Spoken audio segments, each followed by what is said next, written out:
Γεια σας παιδιά, τι κάνετε, πώς είστε, ελπίζω να είστε πολύ καλά.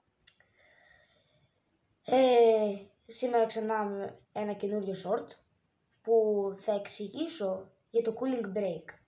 Το έχουμε όλοι ακουστά και γίνεται τώρα πολύ συχνά στο Club World Cup και γενικά γίνεται όταν έχει θερμοκρασίες άνω των 25 βαθμών. Θα σας το εξηγήσω αυτά τώρα.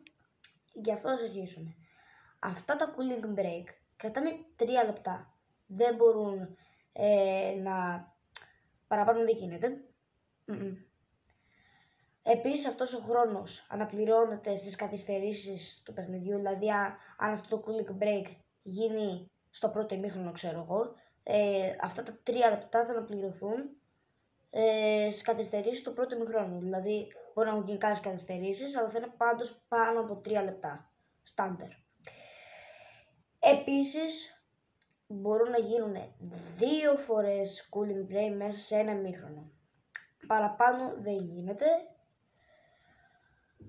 Και φυσικά είναι ανάλογα με τις καιρικές συνθήκες.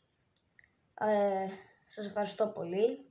Το comment αυτό μου το έγραψε η θεία μου και την ευχαριστώ πάρα πολύ. Γι' αυτό πάμε στο στόχο μας να περάσουμε τους 25 subscribers. Σας ευχαριστώ πάρα πολύ. Τα λέμε!